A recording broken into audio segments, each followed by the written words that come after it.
قال الله تعالى في الكتاب العزيز الحكيم أعوذ بالله السميع العليم من الشيطان الرجيم بسم الله الرحمن الرحيم يا أيها الذين آمنوا لا تأكلوا أموالكم بينكم بالباطل إلا أن تكون تجارة عن تراض منكم ولا تقتلوا أنفسكم إن الله كان بكم رحيما ومن يفعل ذلك عدوانا وظلما فسوف نصليه نارا وكان ذلك على الله يسيرا إن تجتنبوا كبائر ما تنهون عنه نكفر عنكم سيئاتكم وندخلكم مدخلا كريما صدق الله العلي العظيم صدق وبلغ رسوله النبي الكريم ونحن على ذلك من الشاهدين الشاكرين والعاقبة للمتقين والحمد لله رب العالمين. സ്നേഹം നിറഞ്ഞ സത്യവിശ്വാസികളായ സഹോദരി സഹോദരന്മാരെ, പ്രപഞ്ചനാഥനായ അള്ളാഹുവിൻ്റെ വിധിവിലക്കുള്ളത് ലംഘിക്കാതെ വ്യക്തിജീവിതത്തെയും കുടുംബജീവിതത്തെയും സാമൂഹ്യ ജീവിതത്തെയും മുന്നോട്ട് നയിക്കണമെന്ന് ആദ്യമായി എന്നോടും പിന്നീട് നിങ്ങളെയും വസിയത്ത് ചെയ്യുകയാണ്, ഉപദേശിക്കുകയാണ്. ജീവിതത്തിലുടനീളം അള്ളാഹു സുബ്ഹാനഹു വ തആലയുടെ നിയമ നിർദ്ദേശങ്ങളനുസരിച്ച് ജീവിക്കുവാനും അവസാനം പൂർണ്ണമായ ഈമാനോടുകൂടി ലോകത്ത് നിന്ന് വിട പറയുവാനും നാളെ അവൻ്റെ ജന്നാത്തുൽ ഫിർദൗസിൽ അംബിയാ മുർസലീങ്ങളോടൊപ്പം സന്തോഷം കഴിഞ്ഞുകൂടുവാനുമുള്ള തൗഫീഖ് നൽകി അർഹമർ റഹീമിനായ റബ്ബ് നമ്മെല്ലാവരെയും എല്ലാ അർത്ഥത്തിലും അനുഗ്രഹിക്കുമാറാകട്ടെ. പരിശുദ്ധ ഖുർആനിലെ 4-ാം അധ്യായം സൂറത്തു നിസാ, സ്ത്രീകൾ എന്ന തലക്കെട്ടിലുള്ള അധ്യായത്തിലെ 29, 30, 31 ആയാത്തുകളാണ് ഞാൻ നിങ്ങളെ പാരായണം ചെയ്ത് കേൾപ്പിച്ചത്. അതിൻ്റെ ഏതാണ്ട് മലയാള ആശയം ഇപ്രകാരമാണ്: ഹേ സത്യവിശ്വാസികളെ, യാ അയ്യുഹല്ലദീന ആമനു ലാ തൗക്കുലു അംവാലക്കും ബൈനക്കും ബിൽ ബാത്തിൽ, നിങ്ങൾ മറ്റുള്ളവരുടെ മുതൽ അന്യായമായി ഭക്ഷിക്കരുത്, തിന്നരുത്, എടുക്കരുത്, കൈക്കലാക്കരുത്, അപഹരിക്കരുത് എന്നാണ് പറയുന്നത്. പരസ്പരം സമ്മതത്തോടുകൂടിയുള്ള, പരസ്പരം അറിവോടും സമ്മതത്തോടും കൂടിയുള്ള, തൃപ്തിയോടുകൂടിയുള്ള ഇടപാടുകളിലൂടെ നേടുന്ന പണമല്ലാതെ അനധികൃതമായി നിങ്ങൾ ആരുടെയും സമ്പത്ത് അപഹരിക്കരുത്, കൈക്കലാക്കരുത്. വലാ തഖ്തുലു അൻഫുസക്കും, നിങ്ങൾ അങ്ങനെ ചെയ്യുകയാണെങ്കിൽ അത് ആത്മഹത്യാപരമാണ്. നിങ്ങളെ തന്നെ സ്വയം കൊല്ലുന്നതിന് തുല്യമാണ് മറ്റുള്ളവരുടെ സമ്പത്ത് അപഹരിക്കുക എന്ന് പറയുന്നത്. ഇനി നിങ്ങൾ ആരെങ്കിലും അങ്ങനെ ചെയ്യുകയാണെങ്കിൽ വമൻ യഫ്അൽ ദാലിക ഉദ്വാനൻ വളുൽമൻ ഫസൗഫ നുസ്ലിഹി നാറ വകാന ദാലിക അലല്ലാഹി യസീറ. ഇനി നിങ്ങൾ ആരെങ്കിലും അങ്ങനെ ചെയ്താൽ, അന്യൻ്റെ മുതൽ അപഹരിച്ചാൽ, നിങ്ങളെ അള്ളാഹു കത്തിക്കാളുന്ന നരകാഗ്നിയിൽ നിങ്ങളെ കരിച്ചു കളയും. അള്ളാഹുവിനെ സംബന്ധിച്ചിടത്തോളം അത് വളരെ എളുപ്പമുള്ള കാര്യമാണ്. ഇൻ തജ്തനിബു കബായിറ മാ തുൻഹൗന അൻഹു നുകഫിറ അൻകും സയ്യിആതികും വനുദ്ഖിൽകും മുദ്ഖലൻ കരീമ. ഇനി ഇങ്ങനെയുള്ള ഈ സാമ്പത്തിക അപഹരണമുണ്ടല്ലോ, അന്യൻ്റെ മുതൽ അപഹരിക്കുക എന്ന് പറയുന്ന പണിയുണ്ടല്ലോ, അതൊരു ചെറിയ തെറ്റല്ല, അത് കബായിറാണ്, അഥവാ വൻ പാപങ്ങളിൽ പെട്ടതാണ്. ഇനി നിങ്ങൾ ഇതുപോലുള്ള വൻപാപങ്ങൾ നിങ്ങൾ ഒഴിവാക്കുകയാണെങ്കിൽ നിങ്ങൾ ജീവിതത്തിൽ ചെയ്തു പോകുന്ന ചെറിയ പാപങ്ങൾ ഞാൻ നിങ്ങൾക്ക് പുറത്തു തരികയും നിങ്ങളെ ഉന്നതമായ സ്ഥാനങ്ങളിൽ നിങ്ങളെ പ്രവേശിപ്പിക്കുകയും ചെയ്യും എന്നാണ് അല്ലാഹു സുബ്ഹാനഹു വ തആല ഈ ആയത്തിൽ പറയുന്നത്. ഒരു വിശദീകരണവും ആവശ്യമില്ലാത്ത വിധം വളരെ വ്യക്തമായി സത്യവിശ്വാസികളെ എന്ന് വിളിച്ചിട്ടാണ് അള്ളാഹ് ഇത് പറയുന്നത്. വളരെ ഗൗരവമുള്ള ഒരു കാര്യമാണിത്.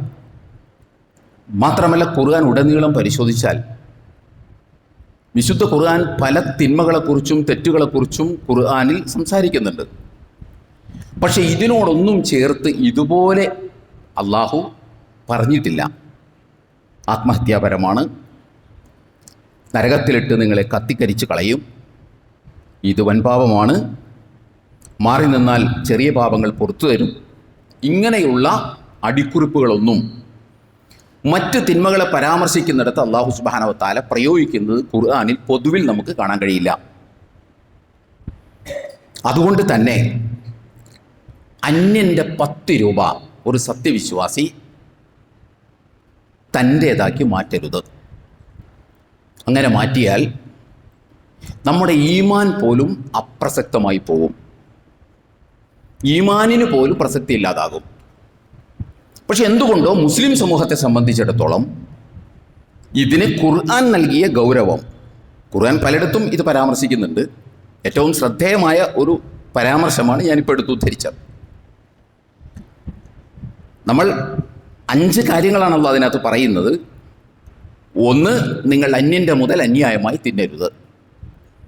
രണ്ടാമത്തേത്, അത് ആത്മഹത്യാപരമാണ്. മൂന്നാമത്തേത്, ഇങ്ങനെ ആരെങ്കിലും ചെയ്താൽ ഞാൻ അവരെ നരകത്തിലിട്ട് കരിച്ചു കളയും. നാലാമത്തേത്, ഇത് വൻപാപമാണ്. അഞ്ചാമത്തേത്, ഈ വൻപാപത്തിൽ നിന്ന് ഒഴിഞ്ഞു നിന്നാൽ നിങ്ങളുടെ ചെറിയ പാപങ്ങൾ ഞാൻ പുറത്തു തരികയും നിങ്ങളെ വലിയ ഇടങ്ങളിൽ, മഹത്തായ ഇടങ്ങളിൽ ഞാൻ നിങ്ങളെ പ്രവേശിപ്പിക്കുകയും ചെയ്യും. 5 കാര്യങ്ങളാണ് ഈ ആയത്തിൽ നിന്ന് നമുക്ക് മനസ്സിലാകുന്നത്.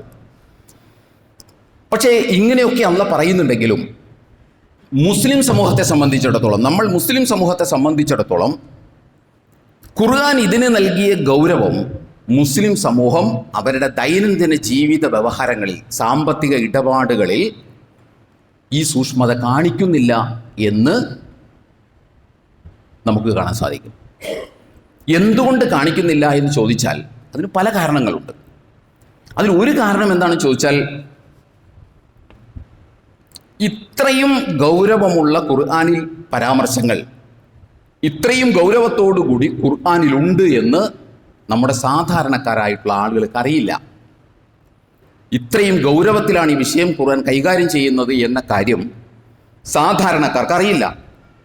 എന്തുകൊണ്ടാണെന്ന് ചോദിച്ചാൽ, സാധാരണക്കാരെ നമ്മുടെ സമൂഹം അല്ലെങ്കിൽ നമ്മുടെ പണ്ഡിതന്മാർ ഖുർആൻ വായിക്കാൻ പഠിപ്പിക്കാറില്ല, വായിക്കാൻ നിർബന്ധിക്കാറില്ല.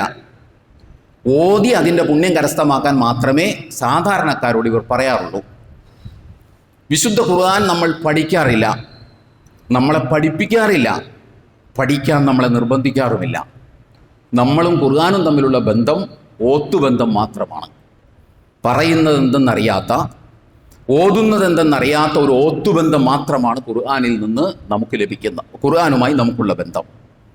യഥാർത്ഥത്തിൽ ഖുർആൻ വായിച്ചാലാണ് ഇത് നമുക്ക് മനസ്സിലാവും. ഈ ഗൗരവത്തിൽ വേറെ എവിടെയും ഈ വിഷയം പറയുന്നത് നമുക്ക് കാണാൻ കഴിയില്ല. നമ്മുടെ കർമ്മശാസ്ത്ര ഗ്രന്ഥങ്ങളിലൊന്നും ഈ കാര്യങ്ങളല്ല ഉള്ളത്. അതുകൊണ്ട് അത് വായിച്ചാലൊന്നും ഈ ഗൗരവം നമുക്ക് ആ വിഷയത്തിൽ കിട്ടില്ല. അതിന് ഖുർആൻ തന്നെ വായിക്കണം. ഖുർആൻ വേറെയും പരാമർശങ്ങളുണ്ട്, ഇൻഷാ അല്ലാഹ് വിശദാംശങ്ങൾ പിന്നീട് നമുക്ക് പറയാം. രണ്ടാമത്തെ കാരണം, നമ്മുടെ വയലുകളിലോ നമ്മുടെ പ്രഭാഷണങ്ങളിലോ നമ്മുടെ ക്ലാസ്സുകളിലോ നമ്മുടെ ഉപദേശങ്ങളിലോ ഒന്നും സാമ്പത്തികമായ കുറ്റകൃത്യങ്ങളുടെ ഗൗരവം വരാറില്ല. പല വിഷയങ്ങളും നമ്മൾ കൈകാര്യം ചെയ്യുമ്പോഴും സാമ്പത്തിക സൂക്ഷ്മതയെക്കുറിച്ച് നമ്മുടെ പ്രസംഗങ്ങളിൽ നമ്മൾ വിഷയമാകാറില്ല. ഇത് വിഷയമാകുന്നതും ആക്കുന്നതും അറിയുന്നതും ഒന്നും ആർക്കും ഇഷ്ടവുമല്ല. ഈ വക കാര്യങ്ങളൊന്നും ആളുകൾക്ക് അറിയണമെന്നില്ല. ആളുകൾക്ക് അറിയേണ്ട കാര്യം എന്താണെന്ന് ചോദിച്ചാൽ, അതാണ് നമ്മുടെ മൗലവിമാർ എന്ന് പറയുന്നവർ പലരും യൂട്യൂബിലൂടെയും അല്ലാതെയൊക്കെ ചൂഷണം ചെയ്യുന്നത്. ആളുകൾക്ക് ഇതൊന്നുമല്ല അറിയേണ്ടത്. ആളുകൾക്ക് അറിയേണ്ടത് എങ്ങനെ എളുപ്പ വഴിയിലൂടെ സ്വർഗത്തിൽ പോകാം, എങ്ങനെ കുറുക്കു വഴിയിലൂടെ സമ്പത്തുണ്ടാക്കാം, ഏത് സൂറത്തോതിയാലാണ് എത്ര ദിക്റ് എത്ര പ്രാവശ്യം ചൊല്ലിയാലാണ് പെട്ടെന്ന് ലോട്ടറി അടിക്കുക. ഈ വക കാര്യങ്ങളാണ് ഈ സമുദായത്തിന് കൂടുതൽ അറിയേണ്ടത്.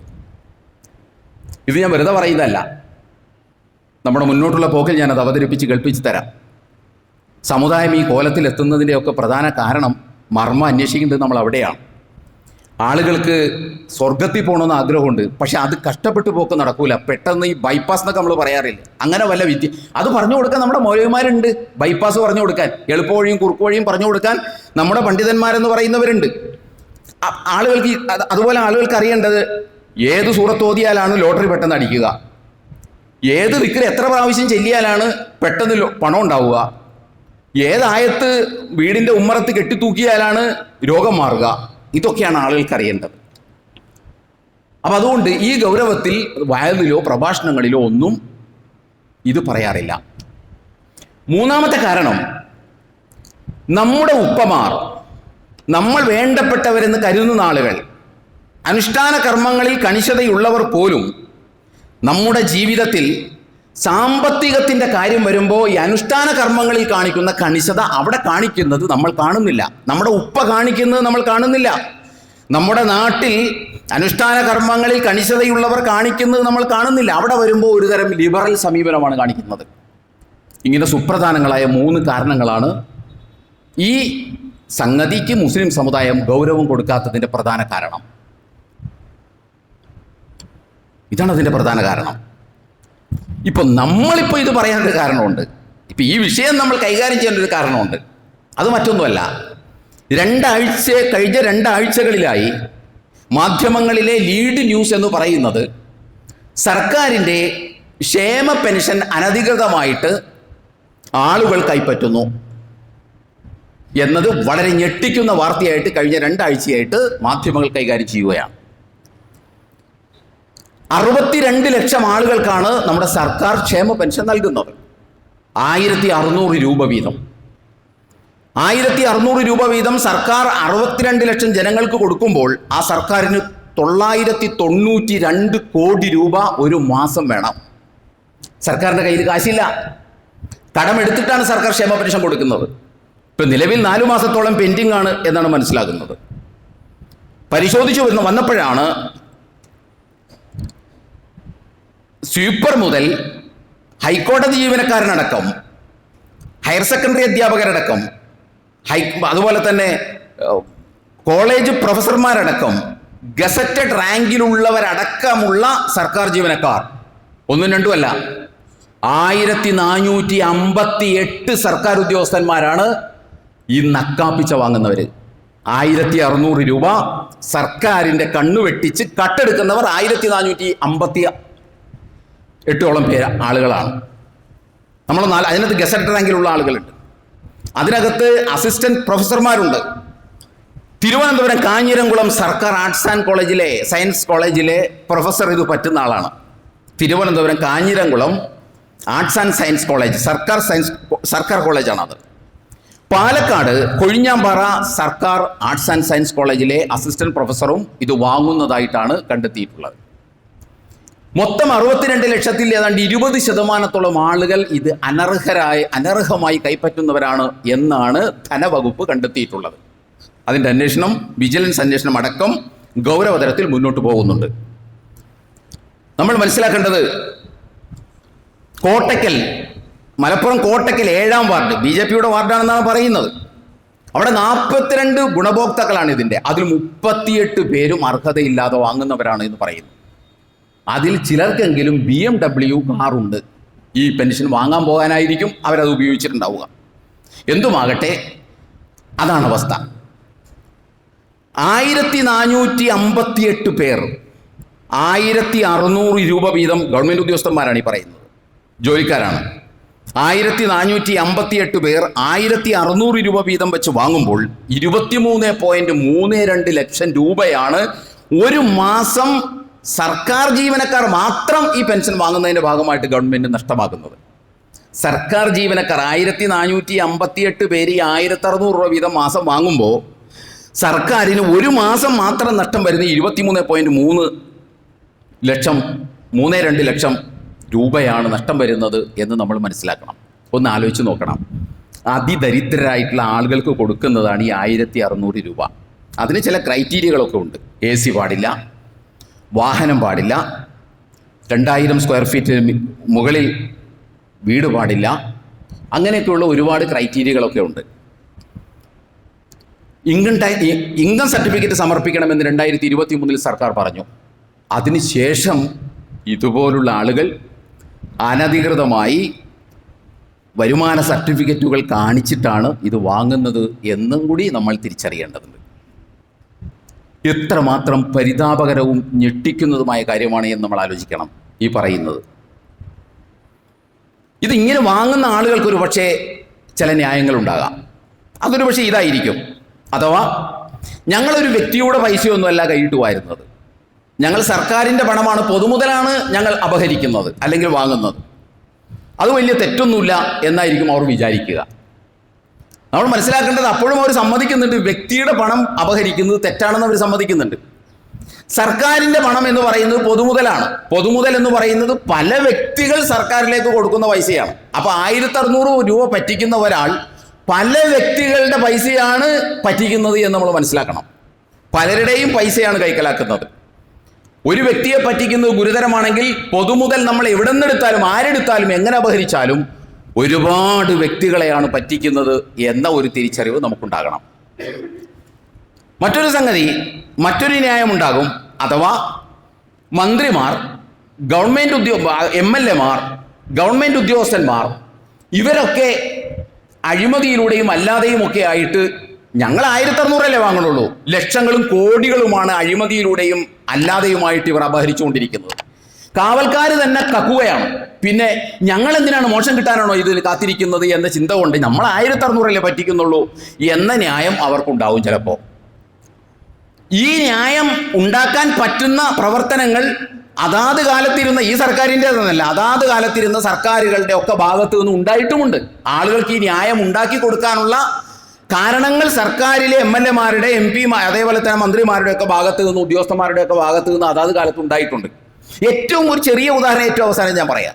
ഈ നവംബർ 28 പത്രങ്ങളിൽ വന്നൊരു വാർത്തയുണ്ട്, എല്ലാ പത്രങ്ങളിലും വന്നൊരു വാർത്തയുണ്ട്. അതെന്താണെന്ന് ചോദിച്ചാൽ നമ്മുടെ കേരളത്തിലെ മന്ത്രിമാർ ചികിത്സയുടെ ഭാഗമായിട്ട് ഗവൺമെന്റിൽ നിന്ന് പറ്റിയ പണത്തിൻ്റെ കണക്കാണ് അന്നേ ദിവസം പത്രങ്ങളിലൊക്കെ വന്നത്. നമ്മുടെ മന്ത്രിമാർ പിന്നെ നവംബർ 28 വന്നത്. 2021 മെയ് മുതൽ 2024 ഒക്ടോബർ വരെ, അഥവാ ഈ സർക്കാരിൻ്റെ 2ാം വരവിൽ മെയ് മാസം മുതൽ ഈ കഴിഞ്ഞ ഒക്ടോബർ വരെ, 2021 മെയ് മുതൽ ഈ കഴിഞ്ഞ ഒക്ടോബർ വരെ മുഖ്യമന്ത്രി അടക്കം നമ്മുടെ മന്ത്രിമാർ, പ്രതിപക്ഷ നേതാവ് അടക്കം നമ്മുടെ മന്ത്രിമാർ വാങ്ങിയത്, ചികിത്സ ഇനത്തിൽ മാത്രം വാങ്ങിയത് 1,73,00,000 രൂപയാണ്. അതിൻ്റെ വിശദമായ കണക്കുകൾ പത്രത്തിൽ വന്നിരുന്നു. ഓരോ മന്ത്രിയും വാങ്ങിയതിൻ്റെ കണക്ക് പത്രത്തിൽ വന്നിരുന്നു. ഇതിൻ്റെ ഒരു പ്രത്യേകത ഞാൻ ആ കണക്കുകളൊന്നും വിശദീകരിക്കാൻ ഉദ്ദേശിക്കുന്നില്ല.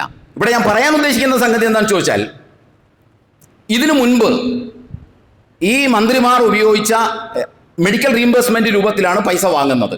അഥവാ അവർ ആശുപത്രികളിൽ നിന്ന് ബില്ല് വാങ്ങി സർക്കാരിൽ ഏൽപ്പിച്ച് ആ പണമായിട്ടാണ് വാങ്ങുന്നത്. ബില്ല് അങ്ങോട്ട് കൊടുത്തിട്ട് മെഡിക്കൽ റീംബേഴ്സ്മെന്റ്, അതിനെക്കുറിച്ച് അറിയാവുന്ന ആളുകൾക്കൊക്കെ അറിയാം. മുൻകാലങ്ങളിൽ RTI ഉപയോഗിച്ച്, റൈറ്റ് ടു ഇൻഫർമേഷൻ ഉപയോഗിച്ച് നമുക്ക് ഓരോ മന്ത്രിയും എന്തൊക്കെ ചികിത്സയാണ് നടത്തിയത് എൻ്റെ ബില്ല് നമുക്ക് ലഭിക്കുമായിരുന്നു. എന്നാൽ ഇപ്പോൾ നമുക്കിത് ലഭ്യമല്ല. ഇത് ലഭ്യമല്ലാതാകാൻ ഒരു കാരണമുണ്ട്. ചിലരെങ്കിലും 10,000 രൂപ കൊടുത്ത് കണ്ണട വാങ്ങുകയും ബന്ധുക്കളടക്കം വന്നിരുന്ന ആശുപത്രിയിൽ നിന്ന് ഭക്ഷണം കഴിക്കുകയും ചെയ്തതിൻ്റെ ബില്ല് അടക്കം പുറത്തു വന്നതോടുകൂടി ആകെ വിവാദമായി, ചർച്ചയായപ്പോൾ ഇത് നിങ്ങൾ നിർത്തണം, ഈ പരിപാടി പറ്റില്ല, അതായത് മന്ത്രിമാരെന്നുള്ള നിലക്ക്, ഉത്തരവാദിത്തപ്പെട്ട ആളുകൾ എന്നുള്ള നിലക്ക്, ഈ സംസ്ഥാനത്തിൻ്റെ കാവൽക്കാരെന്നുള്ള നിലക്ക് നിങ്ങളിത് നിയന്ത്രിക്കണം എന്ന് പറയുന്നതിന് പകരം സർക്കാർ ചെയ്ത പണി എന്താണെന്ന് ചോദിച്ചാൽ, ഇനി മേലിൽ ബില്ല് കിട്ടൂല, ബില്ല് കൊടുക്കാൻ പറ്റില്ല എന്ന രൂപത്തിലാണ് പിന്നെ ഉത്തരവുണ്ടായത്. ഇപ്പോൾ നമുക്ക് ബില്ല് കിട്ടില്ല. ഇപ്പോൾ നമുക്ക് കിട്ടുന്ന എന്താണ്? ഒരു മന്ത്രി നിശ്ചിത കാലയളവിൽ എത്ര രൂപ ടോട്ടൽ ചികിത്സയ്ക്ക് വേണ്ടി ചെലവഴിച്ചു, വാങ്ങി എന്നതിൻ്റെ കണക്ക് മാത്രമേ കിട്ടുള്ളൂ. ബില്ല് കിട്ടില്ലായിരുന്നു. ഇതാണ് സംഭവം. ഇത് കാണുന്ന ആളുകളെ സംബന്ധിച്ചിടത്തോളം ഇതൊരു ചെറിയ സംഭവം ഞാൻ പറഞ്ഞത് മാത്രമേ ഉള്ളൂ. ഇതിപ്പോൾ ഈ ഗവൺമെന്റിന്റെ കാലത്തൊന്നുമല്ല. ഞാൻ മനസ്സിലാക്കിയിടത്തോളം താരതമ്യേന കുറവ് ഇപ്പോൾ ഈ പ്രാവശ്യമായിട്ടാണെന്ന് എനിക്ക് തോന്നുന്നു. 1,73,00,000 രൂപ എന്ന് പറയുന്നത്. എപ്പോഴും ഇതിനേക്കാൾ കൂടാറാണ് പതിവ്. ഇങ്ങനെ കാണുന്ന പൊതുസമൂഹത്തെ സംബന്ധിച്ചിടത്തോളം ഇവർക്ക് കക്കാം, പിന്നെ ഞങ്ങൾക്ക് എന്തുകൊണ്ട് ആയിക്കൂടാ, അവർക്ക് കക്കാൻ പറ്റുന്ന രൂപത്തിൽ അവർ കക്കുന്നു, ഞങ്ങൾക്ക് കക്കാൻ പറ്റുന്നത് ഈ 1600 രൂപ പെൻഷനൊക്കെയാണ്, അതുകൊണ്ട് ഞങ്ങളും കക്കുന്നു, അത് വലിയ തെറ്റൊന്നുമല്ല എന്നാണ്. കാവൽക്കാർ കക്കുകയാണ്, പിന്നെയാണോ ഞങ്ങൾ എന്ന ചിന്തയാണ് ആളുകളെ സംബന്ധിച്ചിടത്തോളം നയിക്കുന്നതും അങ്ങനെ നയിക്കാൻ പറ്റുന്ന രൂപത്തിലുള്ള പ്രവർത്തനങ്ങളുമാണ് പലപ്പോഴും സർക്കാരുകളുടെ ഭാഗത്തു നിന്ന് ഉണ്ടാകുന്നത്. ഞാൻ പറയുന്നത്, ദൈവബോധ്യമില്ലാത്ത, വിചാരമില്ലാത്ത, ധാർമ്മിക ബോധമില്ലാത്ത ആളുകൾക്ക് ഇതൊക്കെ ഒരു പക്ഷേ ന്യായമായിരിക്കാം. പക്ഷേ ദൈവബോധ്യമുള്ള, പരലോകബോധ്യമുള്ള, ധാർമ്മിക ബോധമുള്ള സത്യവിശ്വാസിയെ സംബന്ധിച്ചിടത്തോളം ഇതൊന്നുമേ ന്യായമല്ല. മന്ത്രിമാർ വാങ്ങുന്നു, MLA മാർ പറ്റിക്കുന്നു, ഉദ്യോഗസ്ഥന്മാർ കൈക്കൂലി വാങ്ങുന്നു, അല്ലെങ്കിൽ അവർ പറ്റിക്കുന്നു, അല്ലെങ്കിൽ ഭൂരിപക്ഷം വാങ്ങുന്നു, അല്ലെങ്കിൽ മറ്റുള്ളവർ വാങ്ങുന്നു എന്നതൊന്നും സത്യവിശ്വാസിക്ക് പൊതുമുതലോ വ്യക്തിയുടെ മുതലോ അന്യായമായി അപഹരിക്കാനുള്ള ഒരു ന്യായമേ അല്ല, ഒരു ന്യായമല്ല അത്. മറ്റുള്ളവർ അങ്ങനെ ചെയ്യുന്നു എന്നതുകൊണ്ട് ഒരു മുസ്ലിമിന് അത് ചെയ്യാൻ പറ്റില്ല. ഭൂരിപക്ഷം അങ്ങനെ ചെയ്യുന്നു എന്നതുകൊണ്ട് ഒരു മുസ്ലിമിന് അങ്ങനെ ചെയ്യാൻ പറ്റില്ല. മന്ത്രിമാരും MLA മാരും അങ്ങനെ ചെയ്യുന്നു എന്നതുകൊണ്ട് ഒരു വിശ്വാസിക്ക് അത് ചെയ്യാൻ പറ്റില്ല. കാരണം വിശ്വാസിയോട് അത് തെറ്റാണെന്ന് പറഞ്ഞത് മന്ത്രിമാരും MLA മാരുമല്ല, അവന് വായു നൽകുന്ന, വെളിച്ചം നൽകുന്ന, വെള്ളം നൽകുന്ന, ഭക്ഷണം നൽകുന്ന, അവനെ തന്നെ സൃഷ്ടിച്ച പടച്ച തമ്പുരാനാണ് പറഞ്ഞത് അന്യന്റെ മുതൽ അപഹരിക്കരുത് എന്ന്. അത് MLA അപഹരിച്ചതുകൊണ്ട് എനിക്കാകാം, MP അപഹരിച്ചതുകൊണ്ട് എനിക്കാകാം, മന്ത്രി അപഹരിച്ചതുകൊണ്ട് എനിക്കാകാം, ഭൂരിപക്ഷം അപഹരിക്കുന്നതുകൊണ്ട് എനിക്കുമാകാം എന്ന വിചാരം ശരിയല്ല. അത് മാത്രമല്ല, അത് ശരിയാണെങ്കിൽ നമുക്കിത് അവിടെ മാത്രം ഒതുങ്ങുന്ന കാര്യമല്ല. ഭൂരിപക്ഷം ചെയ്യുന്നത് കൊണ്ട് നമുക്ക് ചെയ്യാമെങ്കിൽ മറ്റു പല കാര്യങ്ങളും നമുക്ക് ഈ ഭൂരിപക്ഷത്തിന്റെ മറവിൽ ചെയ്യാൻ പറ്റും. ഉദാഹരണം ഞാൻ പറയാം. ഭൂരിപക്ഷം മദ്യപിക്കുന്നു എന്ന് പറഞ്ഞുകൊണ്ട് നമുക്ക് മദ്യപിക്കാം, പറ്റില്ലേ? പക്ഷെ നമ്മൾ ആരെങ്കിലും ഭൂരിപക്ഷം മദ്യപിക്കുന്നു എന്ന് പറഞ്ഞ് മദ്യപിക്കാറുണ്ടോ? ഇല്ല. എന്താ കാരണം? മദ്യം ഹറാമാണ്. മദ്യം ഹറാമാണ്. ഭൂരിപക്ഷം പലിശ വാങ്ങുന്നു എന്നതുകൊണ്ട് നമ്മൾ പലിശ വാങ്ങാറുണ്ടോ? നമ്മൾ പലിശ വാങ്ങാറില്ല. നമ്മൾ അതിനെ കുറിച്ച് ചിന്തിക്കുന്നേയില്ല. ഈ 1600 രൂപ അനധികൃതമായി പെൻഷൻ വാങ്ങി ആരെങ്കിലും ചിന്തിക്കുമോ നാളെ മുതൽ കയ്യിലുള്ള പൈസ പലിശ കൊടുത്തിട്ട് പലിശ വാങ്ങാൻ ആരെങ്കിലും ചിന്തിക്കുന്നുണ്ടോ? ചിന്തിക്കൂല. ഭൂരിപക്ഷം അങ്ങനെ ചെയ്യുന്നു എന്നതുകൊണ്ട് അത് ചെയ്യാറില്ല. എന്തേ കാരണം? കാരണം ചോദിച്ചാൽ അത് ഹറാമാണ് എന്നാണ് മറുപടി പറയുക. ഇനി ഉള്ള കണ്ട മന്ത്രിമാരും ഉള്ള കണ്ട MLA മാരും ഒക്കെ കൂടി മദ്യപിക്കുന്നു. നമ്മളാരെങ്കിലും മദ്യപിക്കുമോ ആ പേരിൽ? നമ്മളാരെങ്കിലും പലിശ വാങ്ങുമോ ആ പേരിൽ? നമ്മളാരെങ്കിലും വ്യഭിചരിക്കുമോ? ഇവരൊക്കെ വ്യഭിചരിക്കുന്നുണ്ട് എന്ന് പറഞ്ഞുകൊണ്ട് നമ്മളാരെങ്കിലും വ്യഭിചരിക്കുമോ? ഇല്ലല്ലോ.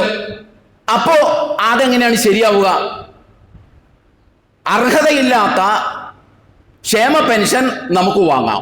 അതിന്റെ ന്യായം എന്താണ്? ഭൂരിപക്ഷം അത് വാങ്ങുന്നു, കാവൽക്കാർ കക്കുന്നു എന്നതാണ്. അതേസമയം അതേ ന്യായം വെച്ച് നമുക്ക് മദ്യപിച്ചൂടെ? പക്ഷെ നമ്മൾ മദ്യപിക്കാറില്ല. അതേ ന്യായം വെച്ച് പലിശ വാങ്ങിച്ചൂടെ? നമ്മൾ വാങ്ങാറില്ല. അതേ ന്യായം വെച്ച് വ്യഭിചരിച്ചൂടെ? നമ്മൾ ചെയ്യാറില്ല. എന്തേ കാരണമെന്ന് ചോദിച്ചാൽ വേണ്ട എന്നല്ല പറയാറ്, ഹറാമാണ് എന്നാണ് ഒരു വിശ്വാസി പറയാറ്. ഒരു മുസ്ലിം പറയാറ് അത് ഹറാമാണ് എന്നാണ്. അങ്ങനെയാണെങ്കിൽ ഇത് വിശ്വാസത്തോളം വരെ കൊണ്ടുപോകാം വേണമെങ്കിൽ. ഇവിടെ ഭൂരിപക്ഷം വിശ്വസിക്കുന്നത് വേറെ പലതിലുമാണെന്ന് പറഞ്ഞുകൊണ്ട് നമ്മളാരെങ്കിലും അത് വിശ്വസിക്കാൻ പോകുന്നുണ്ടോ? അപ്പൊ ഭൂരിപക്ഷമല്ല നമ്മുടെ ക്രൈറ്റീരിയ. നമ്മുടെ പാരാമീറ്റർ എന്ന് പറയുന്നത് ഭൂരിപക്ഷമല്ല. ഭൂരിപക്ഷം ചെയ്യുന്നു എന്നത് ഒരു വിശ്വാസിക്ക് ചെയ്യാൻ ന്യായമല്ല. അത് ആരെങ്കിലും ന്യായമായിട്ട് എടുക്കുകയാണെങ്കിൽ അത് സാമ്പത്തിക കൃത്രിമത്തിൽ മാത്രമല്ല, ബാക്കിയുള്ള എല്ലായിടത്തേക്കും നമുക്കത് സ്ട്രെച്ച് ചെയ്യാൻ പറ്റും, വലിച്ചു നീട്ടാൻ പറ്റും. പക്ഷെ നമ്മളാരും അത് ചെയ്യാറില്ല. കൃത്യമായി നമ്മൾ മനസ്സിലാക്കേണ്ടത് അല്ലാഹു സുബ്ഹാനഹു വ തആല പറഞ്ഞു, യാ അയ്യുഹല്ലദീന ആമനു, ഹേ സത്യവിശ്വാസികളെ, ഇന്നമൽ ഖംറു വൽ മൈസിറു വൽ അൻസാബു വൽ അസ്ലാമു റിജ്സും മിൻ അമലി ശൈത്താൻ. 5-ാം അധ്യായം സൂറത്തുൽ മാഇദയിലെ 90-ാമത്തെ വചനമാണിത്. 5-ാം അധ്യായം സൂറത്തുൽ മാഇദയിലെ 90-ാമത്തെ വചനം. യാ അയ്യുഹല്ലദീന ആമനു, ഹേ സത്യവിശ്വാസികളെ, ഇന്നമൽ ഖംറു വൽ മൈസിറു വൽ അൻസാബു വൽ അസ്ലാമു റിജ്സും മിൻ അമലി ശൈത്താൻ. നിങ്ങൾ മദ്യപിക്കരുത്, നിങ്ങൾ ലോട്ടറി എടുക്കരുത്. മദ്യപിക്കരുത്, ലോട്ടറി എടുക്കരുത്. അത് പൈശാചികമാണ്. വിജയിക്കണമെങ്കിൽ ആ പരിപാടിയിൽ നിങ്ങൾ പരിപാടിയിൽ നിന്ന് മാറി നിൽക്കണം. അതുകൊണ്ടാണ് നമ്മൾ എന്ത് ചെയ്യാത്തത്? മദ്യം കിട്ടാത്തത് കൊണ്ട് മദ്യപിക്കാത്തതല്ല, നമ്മൾ മദ്യപിക്കാറില്ല. രണ്ടാമത്തെ നിങ്ങൾ നോക്കൂ, യാ അയ്യുഹല്ലദീന ആമനു, 3-ാം അധ്യായം 130-ാം വചനം, അഥവാ ആലു ഇംറാൻ 130-ാം വചനം. യാ അയ്യുഹല്ലദീന ആമനു ലാ തഅകുലു റിബാ ദഅഫൻ മുദഅഫതൻ വത്തഖുല്ലാഹ ലഅല്ലകും തുഫ്ലിഹൂൻ. ഹേ സത്യവിശ്വാസികളെ, നിങ്ങൾ പലിശ തിന്നരുത്. പലിശ തിന്നരുത്. വത്തഖുല്ലാ, നിങ്ങൾ അല്ലാഹുവിനെ സൂക്ഷിക്കണം. ലഅല്ലക്കും തുഫ്ലിഹൂൻ, നിങ്ങൾക്ക് വിജയിക്കണമെങ്കിൽ. ഇവിടെ രണ്ട് സ്ഥലത്തും അല്ലാഹ് എന്താ പറഞ്ഞത്? ഹേ സത്യവിശ്വാസികളെ, യാ അയ്യുഹല്ലദീന ആമനു, സത്യവിശ്വാസികളെ. എൻ്റെ സഹോദരീ സഹോദരന്മാരെ, ഇതേ യാ അയ്യുഹല്ലദീന ആമനു എന്ന് പറഞ്ഞിട്ടാണ് 4-ാം അധ്യായം 29-ാം വചനവും തുടങ്ങുന്നത്. യാ അയ്യുഹല്ലദീന ആമനു ലാ തൗകുലു അംവാലക്കും ബൈനക്കും ബിൽ ബാത്തിൽ, നിങ്ങൾ അന്യന്റെ മുതൽ അന്യായമായി തിന്നരുത്. അത് വ്യക്തിയുടേതാണെങ്കിലും അത് പൊതുമുതലാണെങ്കിലും, അത് 10 രൂപയാണെങ്കിലും അത് 10,000 രൂപയാണെങ്കിലും അത് 1 കോടി രൂപയാണെങ്കിലും നിങ്ങൾ അന്യന്റെ മുതൽ അന്യായമായി തിന്നരുത്. ഇനി എൻ്റെ സഹോദരി സഹോദരന്മാർ ഒന്ന് ചിന്തിക്കൂ. 5-ാം അധ്യായം 90-ാം വചനം, 3-ാം അധ്യായം 130-ാം വചനം, 4-ാം അധ്യായം 29-ാം വചനം, ഇത് മൂന്നും ആരംഭിക്കുന്നത് എന്ത് പറഞ്ഞുകൊണ്ടാ? യാ അയ്യുഹല്ലദീന ആമനു, നിങ്ങൾ മദ്യപിക്കരുത്. യാ അയ്യുഹല്ലദീന ആമനു, നിങ്ങൾ പലിശ വാങ്ങരുത്. യാ അയ്യുഹല്ലദീന ആമനു, നിങ്ങൾ അന്യന്റെ മുതൽ അന്യായമായി തട്ടിയെടുക്കരുത്. ഇത് മൂന്നും ഖുർആനിലുള്ളതാ. ഇതിൽ നിന്ന് 2 മാത്രം നമ്മൾ സ്വീകരിക്കുക, അതേ സോഴ്സിൽ നിന്നൊന്ന് 1 മാത്രം നമ്മൾ അവഗണിക്കുക. ഇതെങ്ങനെയാണ് ശരിയാവുക? ഇതെങ്ങനെയാണ് ശരിയാവുക? മദ്യം നമ്മൾ കഴിക്കാത്തതിന് ഒരു മുസ്ലിമിന്റെ ന്യായം എന്താണ്? ഇഷ്ടമല്ല, എനിക്കത് ഇഷ്ടമല്ല, അതിന് പുളിപ്പും ചവറപ്പൊക്കെ ഉണ്ട് എന്നാണോ ന്യായം? അല്ലല്ലോ. മദ്യം ഹറാമാണ്. കാരണം എന്താ? യാ അയ്യുഹല്ലദീന ആമനു എന്നുള്ള എന്നോട് പറഞ്ഞിട്ടുണ്ട്. പലിശ, അത് പഴയ നോട്ടാണ്, അത് കിട്ടിയിട്ട് കാര്യമില്ല, പുതിയ കറൻസി വേണം എന്ന ന്യായം കൊണ്ടാണ് നമ്മൾ പലിശ വാങ്ങാതിരിക്കുന്നത്. അല്ല, യാ അയ്യുഹല്ലദീന ആമനു എന്ന് വിളിച്ച് അള്ളാഹ് എന്നോട് പറഞ്ഞിട്ടുണ്ട് പലിശ വാങ്ങരുതെന്ന്. എൻ്റെ സഹോദരന്മാരെ, ഇതേ അള്ളാഹ് തന്നെയാണ് ഇതേ സോഴ്സായ വിശുദ്ധ ഖുർആനിൽ പറഞ്ഞത്. യാ അയ്യുഹല്ലദീന ആമനു ലാ തൗകുലു അംവാലക്കും ബൈനക്കും ബിൽ ബാത്തിൽ, നിങ്ങൾ അന്യന്റെ മുതൽ അന്യായമായി തിന്നരുത് എന്ന് പറഞ്ഞത് ഇതേ അള്ളാഹ് തന്നെയാണ്. ഇതിനെ മൂന്നിനെ നമ്മൾ എങ്ങനെയാണ് വ്യത്യാസം വരുത്തുക? നമ്മുടെ ഈ ഡബിൾ സ്റ്റാൻഡേർഡ് ഉണ്ടല്ലോ, നമ്മുടെ ഈ കാര്യങ്ങളെ സമീപിക്കുമ്പോഴുള്ള ഈ ഡബിൾ സ്റ്റാൻഡേർഡ്, 2 സമീപനം, ഈ 2 സമീപനം വളരെ അപകടകരമാണ്. ഇത് ജീവിതത്തിൽ നമ്മൾ മുസ്ലിം സമൂഹം പലരും കാണിച്ചുകൊണ്ടിരിക്കുന്ന ഒരു പരിപാടിയാണിത്. ആരാധനകളിലൊക്കെ നമ്മൾ വലിയ കണിശത പാലിക്കും. മദ്യപിക്കില്ല, നമ്മൾ ആ ഭാഗത്തു കൂടി നമ്മൾ പോവില്ല. പലിശയെക്കുറിച്ച് നമ്മൾ ചിന്തിക്കുക പോലുമില്ല. പക്ഷേ പല മാർഗങ്ങളിലൂടെ, ഞാൻ ഇന്ന മാർഗങ്ങളിലൂടെ എന്നല്ല, അതിൻ്റെ ഒരു പ്രധാന വിഷയം ഇപ്പം ചർച്ചാ വിഷയമായിട്ടുള്ളത് അനധികൃതമായി ഗവൺമെന്റ് കൊടുക്കുന്ന, പാവപ്പെട്ടവർക്ക് കൊടുക്കുന്ന ക്ഷേമ പെൻഷൻ. അതിലെ മുസ്ലിങ്ങൾ എത്ര പേര് വാങ്ങിയിട്ടുണ്ടെന്നും എനിക്കറിയില്ല, അതിൻ്റെ കണക്കൊന്നും നമുക്ക് ലഭ്യമല്ല. ഞാൻ പറയും, നമ്മൾ അങ്ങനെ വാങ്ങാൻ പാടില്ല. അനർഹമായൊരു സാധനം വാങ്ങരുത്, കൈക്കൂലി നമ്മൾ വാങ്ങരുത്. അന്യന്റെ 10 രൂപ അന്യായമായി നമ്മുടെ അക്കൗണ്ടിൽ വരരുത്. അത് ചെറിയ കാര്യമല്ല. ഈ വിഷയം പറഞ്ഞ ആ ഒരു പാറ്റേണിൽ അല്ലാഹു സുബ്ഹാനഹു വ തആല വേറൊരു തിന്മയെക്കുറിച്ചും ഖുർആനിൽ പരാമർശിക്കുന്നില്ല. അതിൻ്റെ വളരെ സീരിയസ് ആയിട്ടുള്ള അതിൻ്റെ വശങ്ങളുണ്ട്. ഇൻഷാ അല്ലാഹ് നമുക്കത് പറയാം. ഇവിടെ നമ്മൾ മനസ്സിലാക്കേണ്ടത്, നമ്മൾ ഡബിൾ സ്റ്റാൻഡേർഡാണ് കാണിക്കുന്നത്. മദ്യത്തിൻ്റെ കാര്യത്തിലും പലിശയുടെ കാര്യത്തിലും ഒരു സമീപനം. അന്യന്റെ സമ്പത്ത് പല രൂപത്തിൽ, ഇവിടെ ഇരിക്കുന്ന ഓരോരുത്തരും, എൻ്റെ ഈ ശബ്ദം കേൾക്കുന്ന ഓരോരുത്തരും ചിന്തിക്കുക, താങ്കൾ ഏതെങ്കിലും മാർഗത്തിൽ അന്യന്റെ മുതൽ അന്യായമായി അപഹരിക്കുന്നുണ്ടോ എന്ന് ആലോചിക്കണം. സഹോദരന്മാരെ, അന്യന്റെ മുതൽ അപഹരിച്ചുകൊണ്ട് നമ്മുടെ ആമാശയത്തിലൂടെ, അന്നനാളത്തിലൂടെ ആമാശയത്തിൽ എത്തിച്ചാൽ പിന്നെ നമ്മൾ ബാക്കി ചെയ്താൽ ഒന്നും എവിടെയും ഏൽക്കില്ല. ഈമാൻ പോലും നിഷ്പ്രഭമായി പോകും, ഈമാൻ പോലും അപ്രസക്തമായി പോകും. അതാണ് സമ്പത്തിന്റെ അനധികൃതത്വം വഴി, അപഹരണം വഴി സംഭവിക്കാൻ പോകുന്നത്. എന്ന് മാത്രമല്ല, നമ്മൾ വേറെ ചില കാര്യങ്ങൾ കൂടി മനസ്സിലാക്കേണ്ടതുണ്ട്. വിശുദ്ധ ഖുർആനിലെ 2-ാം അധ്യായം സൂറത്തുൽ ബഖറയിൽ അല്ലാഹ് പറയുന്ന ഒരു കാര്യമുണ്ട്. അഫതൂമിനൂന ബിബഅദിൽ കിതാബി വതക്ഫുറൂന ബിബഅദ് ഫമാ ജസാഉ മൻ യഫഅലു ദാലിക മിൻകും ഇല്ലാ ഖിസിയും ഫിൽ ഹയാത്തിദ് ദുനിയ വയൗമൽ ഖിയാമത്തി യുറദ്ദൂന ഇലാ അശദ്ദിൽ അദാബ് വമല്ലാഹു ബിഗാഫിലിൻ അമ്മാ തഅമലൂൻ ഉലൈക അല്ലദീന ഇസ്തറവുൽ ഹയാത്തദ് ദുനിയ ബിൽ ആഖിറ ഫലാ യുഖഫഫു അൻഹുൽ അദാബ് വലാ ഹും യുൻസറൂൻ. അള്ളാഹ് പറയുകയാണ്, നന്നായി നമ്മൾ മനസ്സിലാക്കേണ്ടതാണ്. എന്താ അള്ളാഹ് പറയുന്നത്? അഫതൂമിനൂന ബിബഅദിൽ കിതാബി വതക്ഫുറൂന ബിബഅദ്, നിങ്ങൾ വേദഗ്രന്ഥത്തിലെ ഒരു നിർദ്ദേശത്തെ, ചില നിർദ്ദേശങ്ങളെ അംഗീകരിക്കുകയും ചില നിർദ്ദേശങ്ങളെ നിങ്ങൾ തള്ളിക്കളയുകയും ചെയ്യുകയാണോ? നമ്മൾ ചെയ്യുന്ന പണി അതാണ്.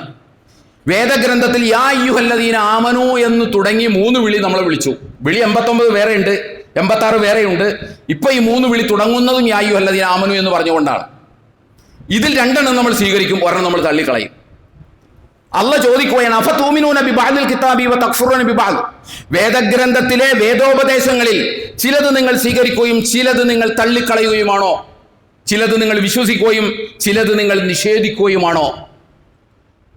വമൻ യഫ്അൽ ദാലിക ഉദ്വാനൻ വദുൽമൻ, ഇനി ആരെങ്കിലും അങ്ങനെ ചെയ്തു കഴിഞ്ഞാൽ അവരെ സംബന്ധിച്ച് അതിനുള്ള പ്രതിഫലം എന്ന് പറയുന്നത് ആരെങ്കിലും ഈ പണി ചെയ്താൽ വേദഗ്രന്ഥത്തിലെ കുറെ നിർദ്ദേശങ്ങൾ അംഗീകരിക്കും, കുറെ നിർദ്ദേശങ്ങൾ അംഗീകരിക്കൂല എന്ന സമീപനം സ്വീകരിച്ചു കഴിഞ്ഞാൽ എന്ത് സംഭവിക്കും എന്നുള്ള പറയുന്നതെന്നറിയാമോ? ദുനിയാവിൽ അവർ നിന്ദിതരായി മാറും, പരലോകത്ത് അവർക്ക് കഠോരമായ ശിക്ഷയുണ്ടാകും, അതിൽ യാതൊരു ഇളവും ഉണ്ടാവില്ല. യഥാർത്ഥത്തിൽ മുസ്ലിം ഉമ്മത്തിൻ്റെ പതിതാവസ്ഥയുടെ കാരണം ഇവിടെ ഉണ്ടോ എന്നുകൂടി നമ്മൾ അന്വേഷിക്കുകയും ആലോചിക്കുകയും ചെയ്യേണ്ട ഒരു സന്ദർഭമാണിത്. ഈ വേഷം കെട്ടാണ് മുസ്ലിം സമൂഹം പൊതുവിൽ ചെയ്യുന്നത്. നമുക്ക് പറ്റിയതൊക്കെ നമ്മൾ എടുക്കും, നമുക്ക് പറ്റാത്തതൊക്കെ നമ്മൾ തള്ളിക്കളയും. 22-ാം അധ്യായം സൂറത്തുൽ ഹജ്ജിലെ 11-ാമത്തെ വാചകം പല ഘട്ടങ്ങളിൽ നമ്മൾ ഇവിടെ ഉദ്ധരിച്ചിട്ടുള്ളതാണ്. ومن الناس من يعبد الله على حرف وإن أصابه خير اطمأن به وإن أصابته فتنة انقلب على وجهه خسر الدنيا والآخرة ذلك هو الخسران المبين. ജനങ്ങളിൽ ചിലരുണ്ട്, ഒരു വക്കത്ത് നിന്നുകൊണ്ടാണ് അള്ളാഹുവിന്റെ കൽപ്പനകൾക്ക് അവർ വിധേയമാകുന്നത്. വക്കത്ത് നിന്ന്, ഒരു ഫ്രിഞ്ചിൽ നിന്നുകൊണ്ട്, ഒരു എഡ്ജിൽ നിന്നുകൊണ്ട്, ഒരു ഹർഫിൽ നിന്നുകൊണ്ടാണ് അവർ അള്ളാഹുവിന്റെ കൽപ്പനകൾക്ക് വിധേയമാകുന്നത്. അള്ളാഹുവിന്റെ കൽപ്പനകൾക്ക് ആ രൂപത്തിൽ വിധേയമാകുന്നതിന്റെ പ്രത്യേകത എന്താണെന്ന് ചോദിച്ചാൽ, ഇന്നസാബഹു ഖൈറുൻ, നന്മയാണ് അവർക്ക് വരുന്നതെങ്കിൽ അവർ അതൊക്കെ വളരെ കാര്യമായിട്ട് ചെയ്യും.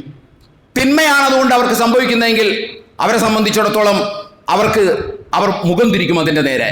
അതല്ലേ ഈ പണി? അതല്ലേ ലാഭകരമായ കാര്യം വരുമ്പോൾ നമ്മൾക്ക് ഇഷ്ടാവും, ലാഭകരമായ കാര്യം വരുമ്പോൾ നമുക്ക് ഇഷ്ടാവും. നമുക്ക് നഷ്ടം ഉണ്ടാക്കുന്ന കാര്യം വരുമ്പോൾ നമ്മൾ ആ കൽപ്പനക്ക് നേരെ പുറംതിരിഞ്ഞു നിൽക്കും. ഇതാണ് അള്ള പറയുന്നത്. എന്നിട്ട് അള്ള പറയുന്നൊരു കാര്യമുണ്ട്, ഇത് വലിയ നഷ്ടമാണ്. ഈ നഷ്ടത്തിൻ്റെ പ്രത്യേകത എന്താ? ഹസിറ ദുനിയാവുൽ ആഖിറ, അവർക്ക് ദുനിയാവും നഷ്ടാവും, അവർക്ക് പരലോകവും നഷ്ടാവും. ആ പ്രയോഗത്തിൽ വളരെ ഡെപ്തുണ്ട്. ഇങ്ങനെ ഈ അവിടെ ഇവിടെ അല്ലാത്ത രൂപത്തിൽ നിന്ന് കഴിഞ്ഞാൽ സംഭവിക്കുന്നത് ദുനിയാവും നഷ്ടാവും, അവർക്ക് പരലോകവും നഷ്ടാവും. ദാലിക ഹുസ്റാനുൽ മുബീൻ, ഏറ്റവും വലിയ നഷ്ടമെന്ന് പറയുന്നത് ഈ രണ്ടും നഷ്ടപ്പെട്ടു പോകുന്ന ആളുകളാണ്. മറ്റവർക്കൊക്കെ പിന്നെ ദുനിയാവെങ്കിലും ഉണ്ടാവും എന്ന് വിചാരിക്കാം. നമുക്ക് ദുനിയാവും പോകും, ആഖിറവും പോകുന്ന, പിടിച്ച കൊമ്പും ചവിട്ടിയ കൊമ്പും പോകുന്ന ഒരു അവസ്ഥാവിശേഷത്തിലേക്ക് നമ്മൾ പോകും. അപ്പം അതുകൊണ്ട് ഞാൻ പറയുന്നത്, സാമ്പത്തികത്തിൻ്റെ കാര്യത്തിൽ നമ്മൾ കുറച്ചുകൂടി ഗൗരവം കാണിക്കണം. ഇതൊക്കെ സംഭവിക്കുന്നത് ഈമാനിൻ്റെ കുറവ് കൊണ്ടാണ്. ഈമാനിൻ്റെ കുറവ് എന്ന് പറയുന്നത് ദൈവബോധ്യത്തിൻ്റെയും പരലോകബോധ്യത്തിൻ്റെയും കുറവ് കൊണ്ടാണ്. ദൈവബോധത്തിൻ്റെയും പരലോകബോധത്തിൻ്റെയും കുറവ് കൊണ്ടാണ്. അതാണ് ഈമാനിൻ്റെ കുറവ് എന്ന് പറയുന്നത്. മൗലികമായി ഈമാനിൻ്റെ കുറവ് എന്ന് പറയുന്നത് ഈ ബോധ്യമാണ്. ഈ ബോധ്യം അനുനിമിഷം നമ്മൾ ശക്തിപ്പെടുത്തിക്കൊണ്ടിരിക്കണം. പ്രത്യേകിച്ച് പുതിയ കാലത്ത് നമ്മുടെ മുമ്പിൽ പ്രകോപനമായിട്ടും പ്രലോഭനമായിട്ടും പലതും വന്ന് നിൽക്കും. അവിടെ നമ്മുടെ ഈമാനിനെ സസ്റ്റെയിൻ ചെയ്യണമെങ്കിൽ, നമുക്ക് നിലനിർത്തണമെന്നുണ്ടെങ്കിൽ നമ്മൾക്ക് നല്ല ദൈവബോധ്യം വേണം, പടച്ചവനെക്കുറിച്ചുള്ള നല്ല ബോധ്യം വേണം, പരലോകത്തെക്കുറിച്ചുള്ള നല്ല ബോധ്യം വേണം. അതുകൊണ്ട് ജീവിച്ചിരിക്കുന്നിടത്തോളം കാലം അന്യരുടെ 10 രൂപ അന്യായമായി തൻ്റെ കൈവശം വന്നിട്ടില്ല എന്ന് ഉറപ്പുവരുത്തിക്കൊണ്ട് മാത്രമേ പരലോക വിചാരണ മുന്നിൽ കാണുന്ന ഒരു വിശ്വാസി ജീവിക്കാൻ പാടുള്ളൂ. ഈ സാമ്പത്തികമായ കാര്യങ്ങൾ വിശുദ്ധ ഖുർആൻ കൈകാര്യം ചെയ്യുന്നതിന് വേറെ ചില സവിശേഷതകളുണ്ട്. അത് ഇൻഷാ അല്ലാഹ് അടുത്ത ഖുതുബയിൽ ഞാൻ പറയാം. അതുകൂടി നമ്മൾ മനസ്സിലാക്കണം. ദൗർഭാഗ്യവശാൽ ഖുർആൻ ആ വിഷയം കൈകാര്യം ചെയ്യുന്ന ആ ഗൗരവത്തിൽ നമ്മുടെ സമുദായ മനസ്സുകളിലേക്ക് ഇതെത്തുന്നില്ല. അതിൻ്റെ കാരണമാണ് ഞാൻ തുടക്കത്തിൽ പറഞ്ഞത്. നമ്മളാരും ഖുർആൻ വായിക്കാറില്ല, നമ്മളോട് വായിക്കാൻ ആരും പറയാറില്ല. ഈ വക കാര്യങ്ങളൊക്കെ വളരെ വെട്ടിത്തുറന്ന് അല്ലാഹു സുബ്ഹാനഹു വ തആല അതാത് സന്ദർഭത്തിൽ ഗൗരവത്തിൻ്റെ ഭാഷയിൽ അവതരിപ്പിച്ചിട്ടുണ്ട്. നമ്മളോട് ഇതാരും പറയാറില്ല എന്ന് മാത്രമേ ഉള്ളൂ. നമ്മളോടാരും പറഞ്ഞില്ല എന്നതുകൊണ്ട്, നമ്മൾ അറിഞ്ഞില്ല എന്നതുകൊണ്ട് ഗ്രന്ഥം നമ്മുടെ കയ്യിലിരിക്കുന്നിടത്തോളം കാലം ഒരു എക്സ്ക്യൂസും ഉണ്ടാവില്ല എന്നുകൂടി നമ്മൾ മനസ്സിലാക്കണം. അതുകൊണ്ട് കുറച്ചേ ഉള്ളുവെങ്കിലും, ഖുർആൻ പറഞ്ഞതുപോലെ കുറച്ചേ ഉള്ളുവെങ്കിലും നല്ലത് തിന്നാൻ നമ്മൾ ഓരോരുത്തരും ശ്രമിക്കണം. എന്നോടെന്ന പോലെ നിങ്ങളോട് ഞാനത് ഉപദേശിക്കുകയാണ്. അല്ലാഹു സുബ്ഹാനഹു വ തആല കാര്യങ്ങൾ യഥാവിധി മനസ്സിലാക്കുവാൻ നമ്മെല്ലാവരെയും അനുഗ്രഹിക്കുമാറാകട്ടെ. വന്നുപോയ വീഴ്ചകൾ പടച്ചാമ്പുരാൻ നമുക്ക് പുറത്തു മാപ്പാക്കി തരുമാറാകട്ടെ. നമ്മളിൽ നിന്ന് മരണപ്പെട്ടു പോയ ആളുകൾക്ക് അല്ലാഹു മഗ്ഫിറത്തും റഹ്മത്തും നൽകി അനുഗ്രഹിക്കുമാറാകട്ടെ. നമ്മുടെ തൊട്ടടുത്ത ആശുപത്രി രോഗികളായി കഴിയുന്ന ആളുകൾക്ക് അല്ലാഹു ആശ്വാസം നൽകാൻ അനുഗ്രഹിക്കുമാറാകട്ടെ. أقول قولي هذا واستغفر الله لي ولكم ولجميع المسلمين والمؤمنين أجمعين واستغفروه إنه هو الغفور الرحيم.